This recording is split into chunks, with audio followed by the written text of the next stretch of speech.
مشاهدينا الكرام، متابعي قناة جلدزة أينما كنتم، أهلا بكم إلى هذا العدد الجديد من برنامج حديث الساعة الذي خصصناه للحديث في الجزء الأول عن عرض وبداية تسويق سيارات فيات في الجزائر، وفي الجزء الثاني سنتناول قانون الاستثمار الجديد، امتيازاته، خصائصه، بالإضافة إلى كيفية جلب ومرافقة المستثمر الأجنبي. البداية بالحدث، أين أعلن اليوم وكيل العلم الإيطالية فيات الجزائر عن علامة السيارات التي سيتم تسويقها في الجزائر. الإعلان عن أنواع السيارات فيات جرى في فندق شيراتون بالعاصمة تزامنا مع الذكرى المصادفة لعيد النصر. السيارات التي سيتم تسويقها في الجزائر هي سيارة فيات سانسون، وسعرها عرض ب 263 مليون سنتيم. أما السيارة الثانية فهي فيات سانسون إكس، حيث تم عرضها بنسختين وسعرها حدد ب 379 مليون سنتيم، في حين جاء سعر السيارات النفعية من نوع دوبلو بسعر 325 مليون سنتيم، وسكودو بسعر 390 مليون دينار. أما سيارات دوكاتو فعرضت بسعر 412 مليون سنتيم.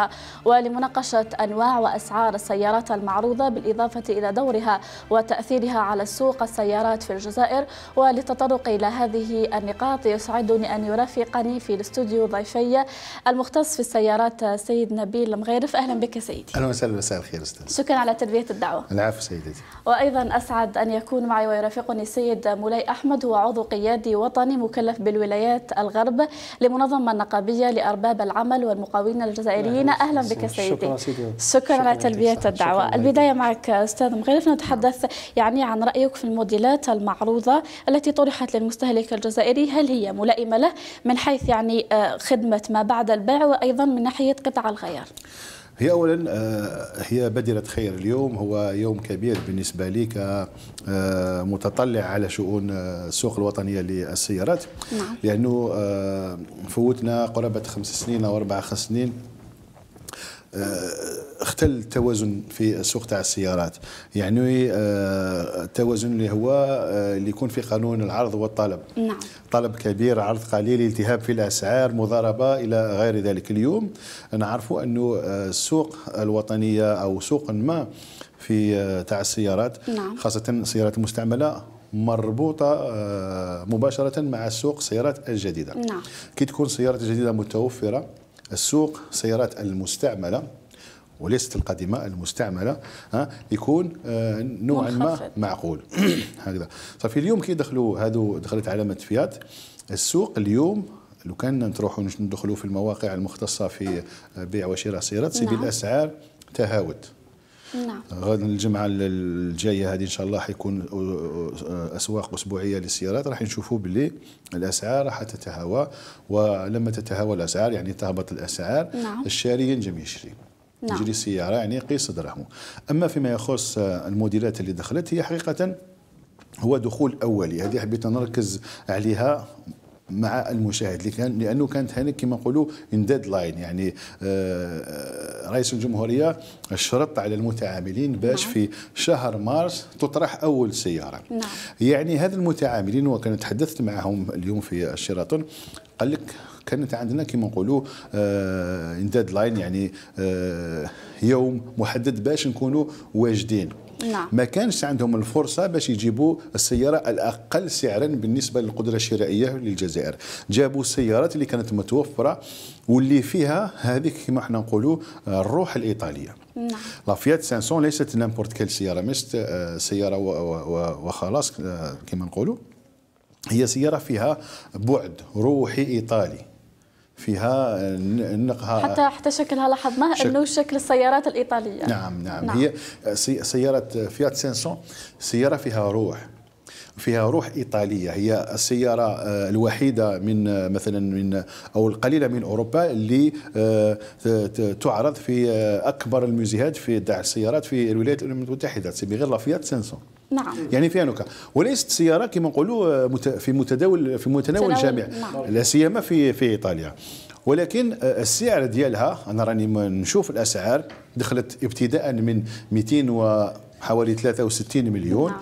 وحتى ل 290 مليون كي نقارنوها بالسعر ديالها في بلدها هو سعر معقول جدا.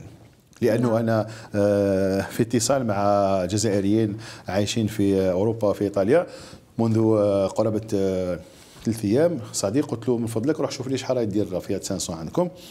قال لي في اختصاص سيارات اقل من 3 سنوات كانت تدير 15,000 يورو. صدير موان 3 حاب يقول سيارات فيات 500 تاع 2020 تدير 15,000 اورو فيها كيلومتراج. نعم. يعني سياره 15,000 اورو حاب يقول كي نقلبوها بالدراهم كما نقولوا اللي نعرفهم تجي 300 مليون. يعني السياره جديده كما نقولوا ما مشاتش 296. هذه تبين كان كاين جهد من طرف المتعامل نعم. الدوله الجزائريه والمتعامل والشركه الام باش تعطيها بسعر معقول نوعا ما. نعم. فوالا. ولكن انا ننجم نبشر المشاهدين تاعنا انه في المستقبل القريب ان شاء الله الاسعار سوف تتراجع. لماذا؟ لانه فيه معطيات اقتصاديه. نعم. اولا الفيات 500 هذه ولا فيات تيبو اللي دخلت واللي بالنسبه لي هي اللي راح يكون عليها الرواج الكبير لانها سياره من نوع السودان. والسوق الجزائرية هي سوق ديال السودان كما نقول لك صفة كبيرة. ما هي سيارة السودان؟ ربما الجماعة كانوا ما يفهمون. سيارة السودان هي السيارة العائلية. الجزائري يحوس على السياره عائليه. طبعا الجزائري يعتمد عليها كثير. هذه نعم. 500 مليحه متحوفه بالك الواحد صغير هكذا واحد ان كوبل ولا قدرتها الاستيعابيه ربما ما تفوتش 4 اشخاص. ما باش 4 يروحوا يدخلوا كي السردين لداخل 2 اشخاص 3 وبيبي من اللور بركات. هذه التيبو هذه هي اللي راح يكون عليها باسكو عائليه وفيها لامال. هل راح تكون ربما تدخل الجزائر؟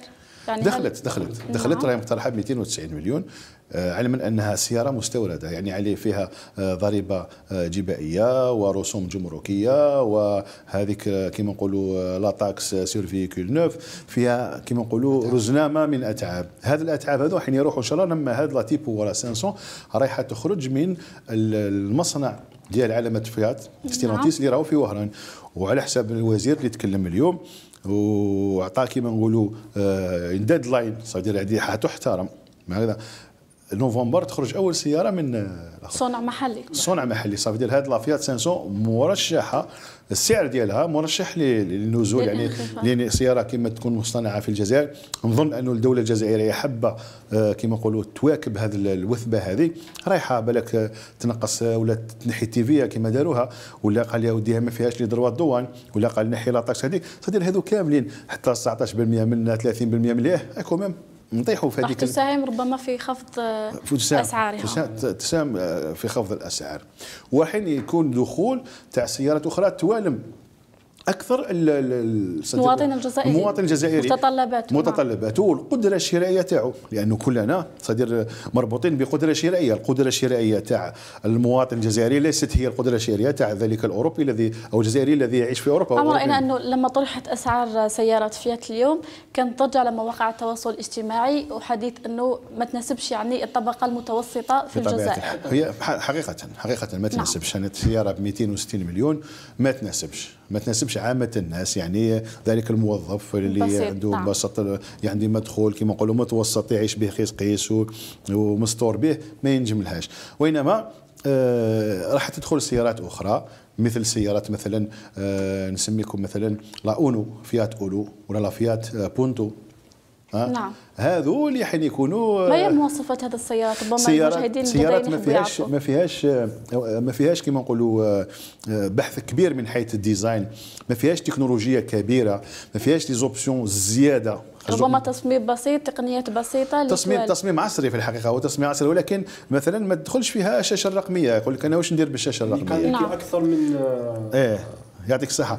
وكاين صدير هكذا صدير المتطلبات صدير الاساسيه بلا ما نحيو صدير بلا ما نهضروا على التجهيزات ديال الامان هذوك ما نهضروش عليهم. نعم. لا بياس لازم واللي زرباك لازم هذو اساسيين. وانما يقول لك انا ما نسحقش مثلا زجاج من القفله ما نسحقش 4 نسحق غير 2. نعم. وهذوك تنقص سوف تقترح سياره اللي هما اصلا في بلادهم ناقصين السومه تاعها ناقصه. كاين ثاني نقطه واحده اخرى انه لافيات 500 هذه غادي نسطر عليها مع المشاهدين تاعنا انها دخلت باول محرك هجين هذه كاين بزاف المعلومات. سي لا بروميير فواتور افيك ان موتور هيبريد. ما هو المحرك الهجين؟ نعم، ما هو؟ المحرك الهجين ليس هو المحرك الكهربائي. كاين بزاف اللي يسموا يقول لك هيبريد، يقول لك يمشي بالكهرباء. جاتني واحد المراه قالت لي كيفاش راح نديرها؟ قلت لها برونشيها مع الكوزينه. لا حقيقه مازال ما دخلناش الكهربائي. المحرك الهجين، شو الفرق بين، ربما كاين خلط بين الهجين والكهربائي، ما هو الفرق؟ جيد جدا سيدتي. هذا المحرك الهجين هو في نفس المحرك نصفه محرك حراري، يعني محرك عادي موتور نعم. اتموسفيريك، والنصف الاخر هو محرك كهربائي. وباش يشحن هذاك المحرك الكهربائي نعم. يشحن بالمحرك الحراري. لذلك تكون تمشي مثلا السياره هذه وهذا عنده تكلفه غاليه، دونك ربما يقترح، ربما هذه ميزه في السيارات، ميزه في السياره ان هذه تطلع نعم. السعر تاع السياره هكذا. نعم. انا نفضل لو كان يجيبوا لنا محرك عادي 1.2 والاخر نحن موالفين به. نعم. زيد تنقص بزاف، تخفيض السعر. تخفيض السعر. وهذا المحرك الكهربائي يتشارج هذا بهذا. كي تكوني تمشي مثلا في لافيل، نعم، تمشي بالكهربائي، صافي دير عندك مستوى تاع تلوث صفر، وعندك مستوى تاع كيما نقولوا كونسوماسيون، استهلاك صفر. بعد تدخلي مثلا في لوطوروت ولا هذاك الكهربائي ما يكفيش، ياخذ بلاصتو المحرك الحراري. وكي يكون هذاك المحرك الحراري يمشي راهو يشحن اوتوماتيكمون هذيك لا باتري تاع الاخر.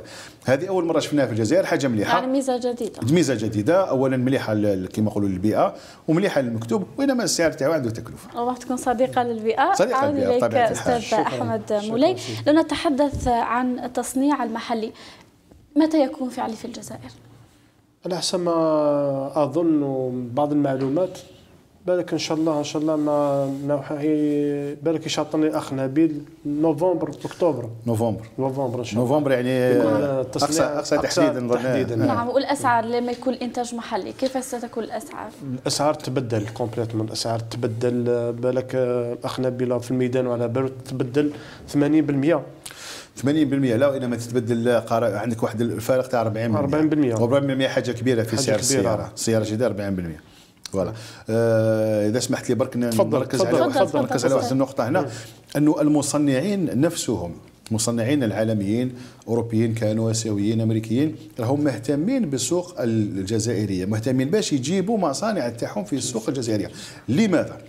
لأنه حاليا في الوضع الجيو استراتيجي في العالم هنالك أزمة طاقة.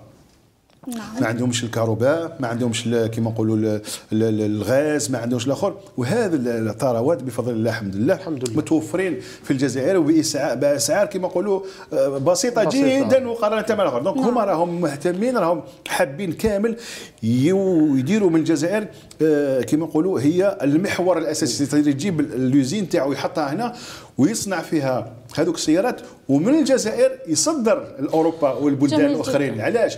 لانه رابح فيها، هو خدمته يدير دراهم، ماهوش يدير في السوسيال.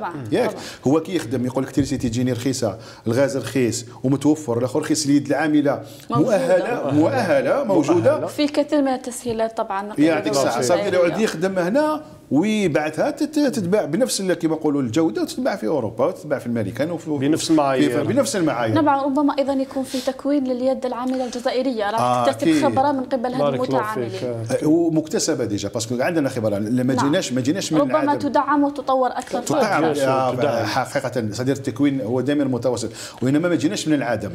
كان عندنا خبره، عندنا مهما قلنا ومهما قيل كاين خبره تاع تصنيع وتاع تركيب السيارات. عندنا انا يعني في الميدان عندنا ناس ديزانجينيور لاباس بهم، وري لهم برك، وري لهم يولوا كيما نقولوا يلحقوا المستوى تاع ذاك العامل اللي راه يعمل في بلدان اسيويه متطوره. نعم. لنتحدث عن قطع الغيار وخدمات ما بعد البيع، كيف ستعمل الدوله الجزائريه على توفيرها للمواطن الذي يقتني سياره فيات؟ هي ليست الجزائر اللي توفر، الجزائر تخلق لك الاطار القانوني باش هي نقطه مهمه باش المواطن الجزائري يعرف من يقتني هذا المعدات. نعم. هي قلت لك الجزائر تخلق لك الاطار العام. نعم. الاقتصادي، يعني عن طريق دفتر شروط اكسترا. هو المتعامل اللي مطلوب عليه باش يوفر قطع غيار اصليه. نعم. وكذلك خدمه ما بعد البيع، وكذلك الضمان. هذه اللي مليحه. دوك باغ تروح تشري طوموبيل من عند هذوك لي شوروم اللي نشوفوا فيهم يمينا وشمالا، يبيعها لك وخويا ومن بعد الباقي دبر راسك. ما كاش خدمات ما بعد البيع. ما كانش الضمان. نعم. ودوك مثلا فيات يقدموا ضمان تاع 5 سنين ولا 100,000 كيلومتر. كاش ما كاين تروح لعندهم بياسه هو عندك الضمان. وبزيد بزياده على هذه كان خدمه ما بعد البيع. نعم. السيارات فيات الاخرى باسكو كاين سيارات اخرى راهي تمشي في الميدان. نعم. هكذا وليو تروح عند ميكانيسيان اللي ما عندوش تاهيل ولا تروح عند تما قال يدير لك واسمو كذا، قال تسقم لك حاجه، وانما راك سيور بلي يد عامله مؤهله وين بياس كيما نقولوا اصليه وخدمه كيما نقولوا بروبر. وهل سيتم تصنيعها مستقبلا في الجزائر بما انه نحن سنصنع سيارات فيات مستقبلا ايضا؟ جميل. يعني هل في امكانيه؟ في امكانيه ورانا جايين لها هكذا، لانه مؤخرا كان كاين واحد الصالون هنا في الجزائر اسمه صالون ايكيبوتو، وهو صالون تاع خدمه ما بعد البيع. نعم. لما تجولت في اروقه هذا الصالون تلاقيت مع بعض العلامات جزائريه اللي راهي الان سينيات دي كونترا مع علامات كبيره نقدر نسميوها رونو مثلا، اللي توفر لها بعض قطع الغيار اللي كنا نجيبوها من الخارج. جميل جدا. نعم. منها مثلا البطاريات، منها لي زيسوي كلاس، منها لي فيلتر، منها كيما نقولوا كاين دي بارتي تاع الطوموبيل راهم ديجا يخدموهم هنايا. قفزه نوعيه كبيره طبعا، اضافه للسوق الجزائري وجوده عالميه. وهاد المتعاملين فاش مليحه راهم دخلوا في لا باز دو دوني تاع المصنع هذا. رونو هو عالمي، صدير يعود مثلا غدوه من غدوه كاين كما نقولوا طالب على لي فيلتر ولا طالب على لي بالي ديسوي كلاس ولا لي باتري، هذاك المصنع الجزائري يدخل في هذيك الحلقات تاع الانتاج. صافي دير البرودوي هذا الجزائري تنجم غدوه من غدوه عالم ولا مارشي في بلد ما يدي البطاريه الجزائريه انه الجوده والسعر تاعها مناسب جدا. نعم جميل جدا. وهذه كاينه قادرين نصدر رانا جايين بشويه يعني تكون خطوات يعني لي بياس كيما نقولوا لي بلاكات دو فران يخدموهم وبشويه نعم. يعني الانطلاق راح يكون تدريجي، ربما حتى نلحقوا الانتاج الكلي. يعني بالنسبه يعني سيارات الفيات في الجزائر، متى يمكن القول أنها ستصبح جزائرية 100% فعليا في الجزائر حسب يعني تطلعاتكم؟ هي كي تخرج ديجا في لوزين تاعنا تاع رانا جزائريه 100%، يعني فهمتي فيها لمسه جزائريه تخدمت هنايا، وانما باش تقولي 100% جزائريه مستحيل. هكذا ايطالي السياره في ايطاليا نفسها ماهيش 100% ايطاليه، مستحيل، لانه الموتور هما كيفاش يديروا طوموبيل دوك المصنع زمان كان يخدم كلش. نعم. شغل كي دوك مثلا الماسون كي نتكلموا بالعاميه، الماسون باش يبني سور نقولوا لازم انت تخدم السيمان تاعك وانت تخدم الراكليطه تاعك، مستحيل انت تجيب الفايونس تخدم الفايونس وتجيبها نفس الشيء. دونك نجيبوا له الفايونس ونجيبوا له كاين واحد يخدم لا فايونس هكذاك السياره. كاين علامه ما مش عارف نجم نسمي بالنسبه للمناوله هذه هي استاذه. نعم. واحد يجيب له الرود، واحد يخدم له الموتور، واحد يخدم له البيبان ويركب وشنو تقعد واحد النسبه تاعو. نعم. هذيك النسبه هذيك حنا نخدموا عليها، هي راح نوصلوا على حسب واش راني نسمع هكذا نوصلوا واحد نسبه 40% اللي هي نسبه محترمه جدا طبعا جدا يعني 40% نحاول جدا وماناش بعاد عليها ان شاء الله. بك تكون كما نقولوا الحكمه. انا ان شاء الله نتمنى ربي يمد الحكمه للمسؤولين تاعنا باسكو هي قضيه حكمه ماهيش حاجه سهله ياك. لازم يعطيهم صار الحكمه، وان شاء الله راني نشوف باللي خطره هذه الجزائر كبلد رانا خطوات متسارعه لانعاش هذا الفيراج هذا راهم خاضينه مليح. نعم. كسؤال اخير استاذ نبيل، نتحدث يعني عن تاثير ولوج علامه سيارات فيات الى الجزائر، ويعني في انتظار ولوج العلامات الاخرى، كيف سيؤثر ذلك على السوق الجزائريه مع ملف السيارات يعني بشكل كلي؟ ياثر اولا نحن هذاك الهاجس بسيكولوجي. نعم. كان عندنا واحد الهاجس بسيكولوجي ما كاش، حاليا نفهمنا ونقعدوا ورا ما كاش طوموبيلات. الطالب كاين والطالب كبير، كاين شركات، كاين الاخر ماهيش غير السيارات النفع صدير السياحيه، كاين نفعيه، كاين الاخر كاين واسمه. اليوم الهاجس هذاك راح صدير الحمد لله بدينا كما نقولوا بسم الله استفتحنا وهذا صدير علامه فيات تكون كما نقولوا فيها الخير علينا. الاولى اي تشجع الاخرين. نعم. اللي كانت ما يخزر راكدا يقول لك هذه الجزائر كيفها الاخر، قال يا خويا هاي جات فيات ماهيش نابورت كانت علامه عالميه هكذا علامات سباق. بالنسبه لاسعار العلامات الاخرى هل ستكون يعني بالتقريب مثل سيارات فيات ولا حتكون اقل اكثر حسب يعني تطلعاتكم مع هي راح تكون منافسه كبيره هكذا. دونك اللي يحب ينافس في السوق لازم يقترح كما نقولوا منتوج تنافسي من حيث السعر. راح نشاهدوا صراع تجاري كبير ما بين العلامات، السعر والنوعيه. صافي كنشوفوا الاسعار الترويجيه، الاخر يخفض يحطها لك كما نقولوا بهاي اللي قال يحطها لك ب 200 انت تشوفها بصح على واحد 6 شهور يقول لك هيا حمله ترويجيه اللي يحب يشري راهي غير 160 لازم يخدموا هذه كما نقولوا. وهذه كما نقولوا راهي كما نقولوا مؤهلات تجاريه هما اللي كما نقول لك يعرفوها خير من واحد الاخرين. انما العلامات الاخرين لازم يتبعوا. وراح نشوف انا نعرف صدير الناس هذو. انا الحاجه اللي فرحت بها اللي شفتهم اليوم هما نفس الاطارات اللي كانوا الاطارات تاع فيات. المدير العام ديال فيات ستيلانتيس الجزائر نعرفه شخصيا، كان مدير تجاري بين قوسين بسيط في علامه ما في الجزائر، ومن بعد دار قوجا كارير حتى وصل مدير تاع مصنع في اوروبا، مصنع علامه محترمه. عاود نصبنا في الجزائر والمدير.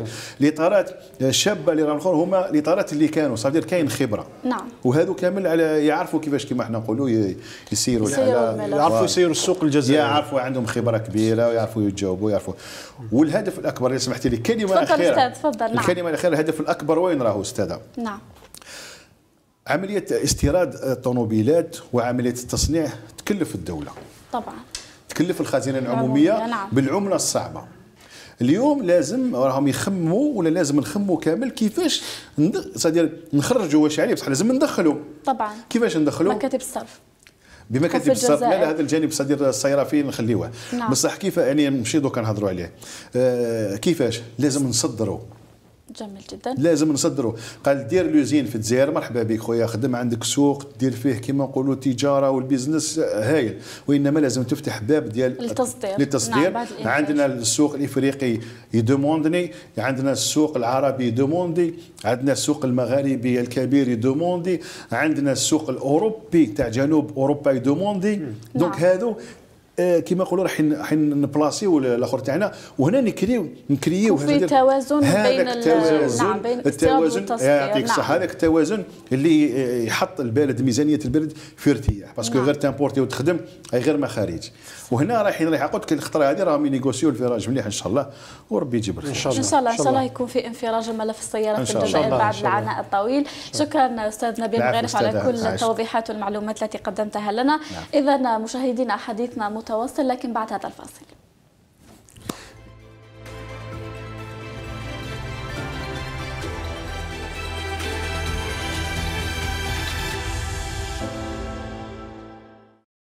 أهلا بكم مجددا مشاهدينا في العدد الثاني من هذا العدد الذي خصصناه للحديث عن البرنامج الجديد للاستثمار الخاص بالديوان الوطني للاستثمار المناطق الصناعية في الجزائر ومناطق النشاط. لماذا بعض المناطق الصناعية لم تنجح وما هو الحل، بالإضافة إلى كيفية جلب المستثمر الأجنبي وكيفية مرافقته. ولمناقشة هذا الموضوع يسعدني أن يرافقني السيد مولاي أحمد. أهلا بك مجددا. لو نبدأ ونضع المشاهد في الصورة، يعني ما هو الجديد الذي أتى به قانون الاستثمار الجديد؟ حاجة جديدة اللي قام بها قانون الاستثمار، دار الديوان الوطني للاستثمار. نعم. هذا الديوان مليح بزاف من ناحية الرقمنة. نعم. يعني كل ولاية يكون عندها بلاتفورم اللي يحب يستثمر يدخل هذيك لا بلاتفورم، يدير نيسيساري، يدير الدوسي تاعو. نعم. يسكاني الملف تاعو ويديروا في لا بلاتفورم. بعد كاينه لجنه تدرس الملفات. نعم.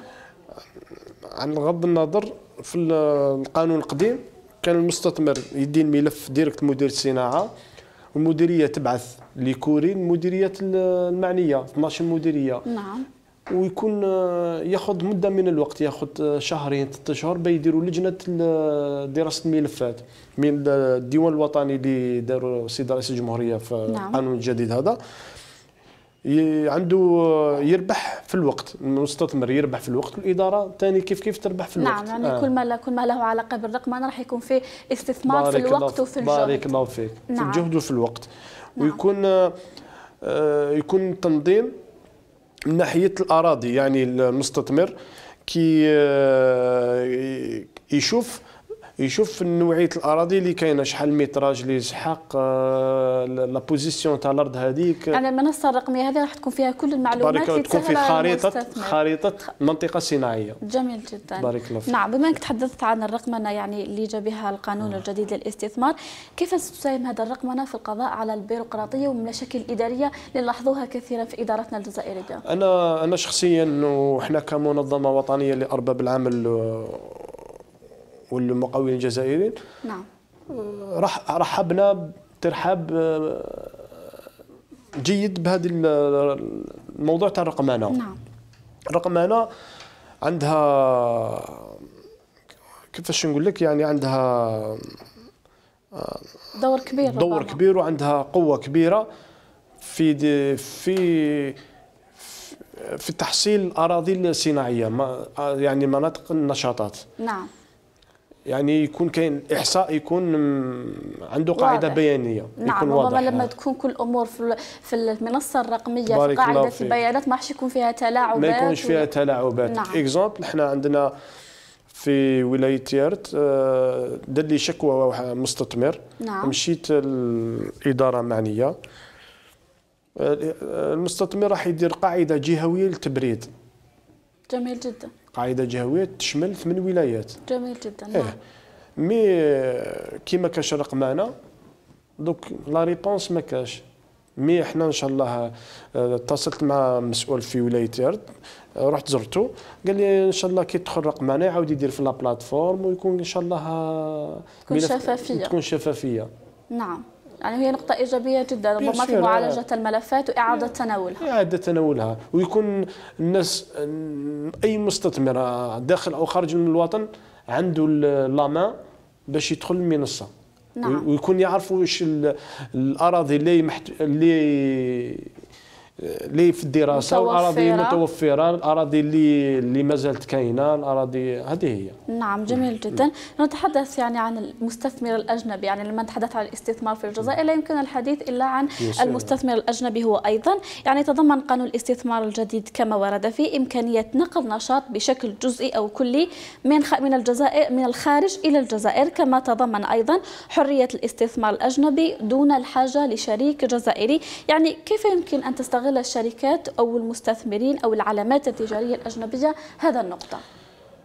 شوفي الموضوع هذا شوية حساس. يعني أي شريك أجنبي دائما كي تتكلم معاه تنيغوسي معاه على 49 51 ليه 49 ليه الشريك الجزائري ما تساعدوش في الميدان، ما تساعدوش. أنا واش بروبوزيت يعني الشريك الأجنبي يكون عنده، نقدروا نطولوا نمدوا له حتى ال 55% 60%. يعني احنا الهدف تاعنا، سمحي لي سيدتي، نعم. احنا الهدف تاعنا هو جلب المستثمر. نعم. وجلب مستثمر حقيقي. نعم. يعني شركات تكون عندها سمعه مليحه في السوق العالميه كي تجي نسهلوا لهم، من اجل احنا عندنا يكون عندنا الاهداف هي تكوين العمال، يكون عندنا الجزائرية. تبارك الله فيك. وحنا لازم يكون عندنا دفتر شروط مع هذه الشركات الاجنبيه، واللي هو من بين المواد اللي في دفتر الشروط ما يخرجوش العمله الصعبه لمده معينه، قال 3 سنوات 5 سنوات. المستثمر هذا الاجنبي يكون عنده يعطوا له توسيعه. اكزامبل احنا في سوق السيارات هذا اللي كنا تكلمنا عليه. نعم. شركه معينه تاع اسم سيارات. نعم. كي تدخل للسوق 5 سنين نعطوا لها تخدم لابياس هنا، ما تخرجش جميل جدا العمله الصعبه للخارج. نعم. احنا راح تكون في اضافه كبيره للخزينه العموميه. بارك الله فيك. احنا اللي يهمنا كاع الخزينه العموميه. نعم. جميل جدا. ربما نقطة أخرى، يعني تكلمنا يعني في المقدمة عن المناطق الصناعية ومناطق النشاط. يعني في خلط كبير من قبل المواطنين، ربما ما يعرفش الفرق بين المنطقة الصناعية ومنطقة النشاط. لو تضعنا في صورة يعني ما الفرق بين الأولى والثانية؟ مناطق النشاط تشمل المؤسسات الناشئة، يعني الميكرو انتربريز. نعم. يكونوا لي ميني زون هادو. مناطق النشاط يكون فيها ما تفوتش 20 قطار. نعم. من منطقة صناعية تكون فيها مؤسسات كبيرة. يعني منطقة النشاط المؤسسات اللي تكون فيها بالك مؤسسة اللي تكون فيها العمال بزاف تلحق بالك 30 40 عامل. نعم. منطقة صناعية تقدر تكون فيها 1000 عامل 500 عامل 2000 عامل. نعم. هل نوع النشاط أيضا عنده يعني دور في تصنيفها من منطقة نشاط إلى منطقة صناعية؟ نعم. نعم. ما هي النشاطات التي يتم يعني اشتغالها ولا يعني إنتاجها في المنطقة الصناعية عكس منطقة النشاط؟ على حسب لا برودكسيون، على حسب الانتاج تاع المصنع. كي يكون المصنع صغير يروح لمنطقه النشاطات، كي يكون مصنع كبير بالنسبه للمنتوجات المنتوجات يعني. بارك الله فيك. كي يكون المنتوج اكزومبل نروحوا لاغرو اليمونتير. نعم. اكزومبل هذا وزين تاع مصبرات. نعم. مصنع مصبرات. نعم. مصنع مصبرات كي تكون لا كاباسيتي دو برودكسيون تاعو 100,000 علبة في الساعة، ماشي كيما تاع 1000 علبة في الساعة. نعم. 1000 علبة في الساعة يروح لمنطقة النشاطات. نعم. 100,000 علبة في الساعة يروح للمنطقة الصناعية. يعني حجم النشاط ولا حجم المنتوج هو اللي يتحكم يعني في الفرق بين منطقة صناعية أو منطقة نشاط. نعم. بالنسبة للمناطق النشاط يعني انتمائها، يعني ما هي الجهة التي تقوم بتسييرها ومنطقة النشاط أيضا؟ الديوان الوطني للاستثمار.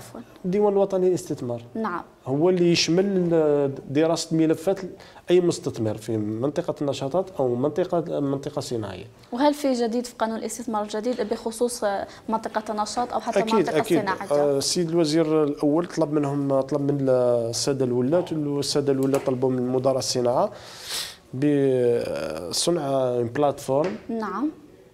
دوك كل ولاية تخدم لا بلاتفورم تاعها. جميل جدا. ولا بلاتفورم هذه يديروا لها سيت سبيسيالمون لمديرية الصناعة الولاية المعنية. نعم. بالكود، ويكون كلش بالرقمنة. نعم. كلش عنده رقمنة، واي مستثمر يعني تكون هذه مناطق النشاط اللي يتم انشائها في كل ولايه تكون منفصله عن منطقه النشاط او لا عفوا عن منصه المستثمر على ما اعتقد اللي هي خاصه بالديوان الوطني للاستثمار. يعني تكون منفصله عليها. يكونوا يخدموا باراليل مع بعض. الديوان الوطني للاستثمار يخدم مع مديريه الصناعه. نعم. جميل جدا. هناك بعض مناطق النشاط على ما اظن كما قلت لي قبل قليل انه للاسف لم تنجح يعني في اداء مهامها ولا لم تنجح. يعني لو نتحدث عن أسباب يعني فشل مثل هذا المناطق. لم تنجح. أنا مشيت لبعض المناطق الصناعية. نعم. دونك احنا كي كانوا يقسموا المناطق الصناعية لبعض المستثمرين الوهميين اللي نسميهم انه مش حقيقيين، وهميين. نعم. دونك انت استولوا على المناطق الصناعية هذه، ما خدموش. كي يجي مستثمر حقيقي يطلب قطعة أرض ما يعرفش وين يتوجه. يجي هذاك المستثمر الوهمي يقول له عندي قطعة أرض في المنطقة الصناعية أروح نبيع لك بدينار. فهمتيني؟ ربما بكل الآليات التي استحدثتها الدولة الجزائرية منها قانون الاستثمار الجديد والرقمنة راح يكون فيه يعني محاربة لكل هذه الأشكال. تبارك الله فيك. لو نتحدث يعني عن دور هذا المناطق الصناعية ومناطق النشاط يعني رغم صغرها في بناء الاقتصاد الوطني.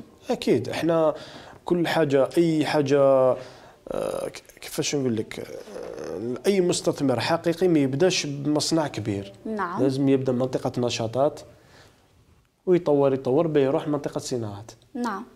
ودور مثل هذا النشاطات يعني شفنا بلي الدولة الجزائرية تدعم حتى في المؤسسات الناشئة، المؤسسات الصغيرة. يعني ربما كلها راح تساهم في بناء الاقتصاد الوطني.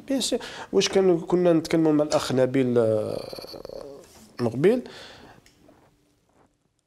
نحنا اكزامبل انا حاب نخدم برودوي فيني. نعم. انا نتصل ب4 ولا 5 مؤسسات ناشئة، كل مؤسسة واش تخدم لي لا بيس اللي نسحقها ونخدم انا البرودوي فيني. نعم.